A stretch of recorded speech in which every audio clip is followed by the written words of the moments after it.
વડોદરાથી અયોધ્યા જઈ રહી છે 108 ફૂટની અગરબત્તી, ઠેર ઠેર લોકો કરી રહ્યા છે પુષ્પવર્ષા, જય શ્રી રામના નારા ગુંજી ઉઠ્યો હાઈવે, વડોદરાથી અયોધ્યા શ્રી રામ મંદિર જતી 108 ફૂટ લાંબી અગરબત્તીનું લુણાવાડામાં ભવ્ય સ્વાગત કરવામાં આવ્યું હતું।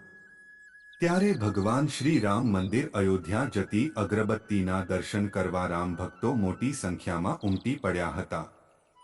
22 મીટર જાન્યુઆરીના રોજ અયોધ્યા ખાતે ભગવાન શ્રી રામના મંદિરનો ભવ્ય પ્રાણ પ્રતિષ્ઠા મહોત્સવ યોજાનાર છે। ત્યારે વડોદરાથી અયોધ્યા શ્રી રામ મંદિર જતી 108 ફૂટ લાંબી અગરબત્તીનું લુણાવાડામાં ભવ્ય સ્વાગત કરવામાં આવનાર છે। ભગવાન શ્રી રામ મંદિર અયોધ્યા જતી અગરબત્તીના દર્શન કરવા રામ ભક્તો મોટી સંખ્યામાં ઉમટ્યા હતા। વડોદરાના રામ ભક્તની 10 ફૂટ લાંબી અગરબત્તીનો શ્રી રામના મંદિરની પ્રાણ પ્રતિષ્ઠા સમારોહમાં ઉપયોગ કરાશે। મોટી સંખ્યામાં યુવા સહિત મહિલાઓ અગરબત્તીના દર્શન કરી અભિભૂત થયા। વડોદરાના ભક્ત દ્વારા બનાવેલી 108 ફૂટની અગરબત્તીના દર્શને લુણાવાડા ખાતે માનવ મહેરામણ ઉમટી પડ્યું હતું।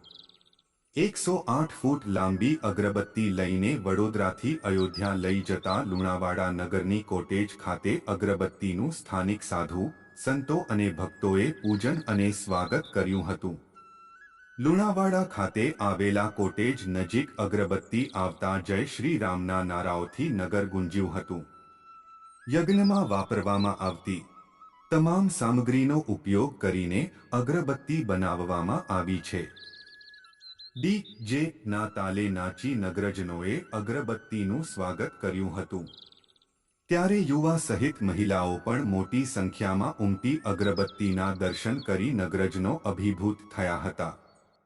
108 ફૂટ લાંબી અગરબત્તી માટે વિશેષ ટ્રેલર સ્વરૂપે રથ તૈયાર કરવામાં આવ્યો। અયોધ્યામાં આગામી 22 જાન્યુઆરી 2024ના રોજ ભગવાન શ્રીરામ તેમના જન્મસ્થળ પર બનેલો દિવ્ય મંદિરમાં બિરાજમાન થશે। ત્યારે આ ઐતિહાસિક અને આધ્યાત્મિક કાર્યક્રમમાં સહભાગી થવા માટે વડોદરા શહેરના ગોપાલક સમાજના આગેવાનો અને રામભક્તો દ્વારા 108 ફૂટ લાંબી અગરબત્તી બનાવી છે। આ અગરબત્તી તારીખ 31ના રોજ બપોરે 2 વાગ્યે વડોદરાથી અયોધ્યા રવાના થઈ હતી।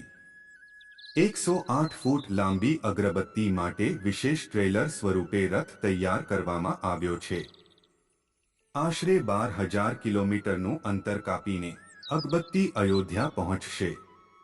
અગરબત્તી તૈયાર કરતા 6 મહિનાનો સમય લાગ્યો। આ અગરબત્તી તૈયાર કરનાર વડોદરાના ગોપાલક વિહાભાઈ ભરવાડે કહ્યું હતું કે રામ મંદિર માટે તૈયાર કરેલી આ અગરબત્તીનું વજન 3,500 કિલો છે। અગરબત્તી 108 ફૂટ લાંબી અને 3.5 ફૂટ પહોળી છે। અગરબત્તીમાં ગુગળ, કોપરનું છીણ, જવ, 280 કિલો તલ ગાયનું શુદ્ધ ઘી, હવન સામગ્રી અને ગીર ગાયના છાણનો પાવડર ઉપયોગ કરવામાં આવ્યો છે। આ અગરબત્તી 47 દિવસ સુધી અખંડ ચાલશે। અગરબત્તી તૈયાર કરતા 6 મહિનાનો સમય લાગ્યો છે। અમારો વિડિયો પસંદ આવે તો લાઇક, શેર, સબસ્ક્રાઇબ કરજો। ધન્યવાદ મિત્રો। અગત્યની સૂચના, અહીં આપેલી માહિતી માત્ર માન્યતાઓ અને જાણકારીઓ પર આધારિત છે અને ઇન્ટરનેટ અને ન્યૂઝપેપરના માધ્યમથી લેવામાં આવી છે।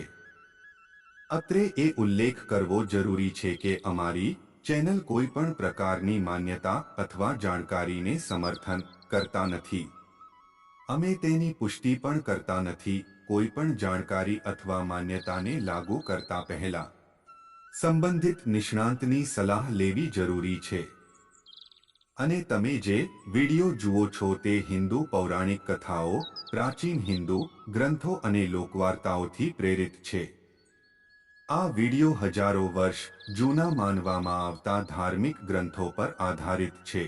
મહેરબાની કરીને નોંધ કરો કે અમારો હેતુ કોઈ ચોક્કસ વ્યક્તિ, સંપ્રદાય અથવા ધર્મની લાગણીઓને ઠેસ પહોંચાડવાનો નથી।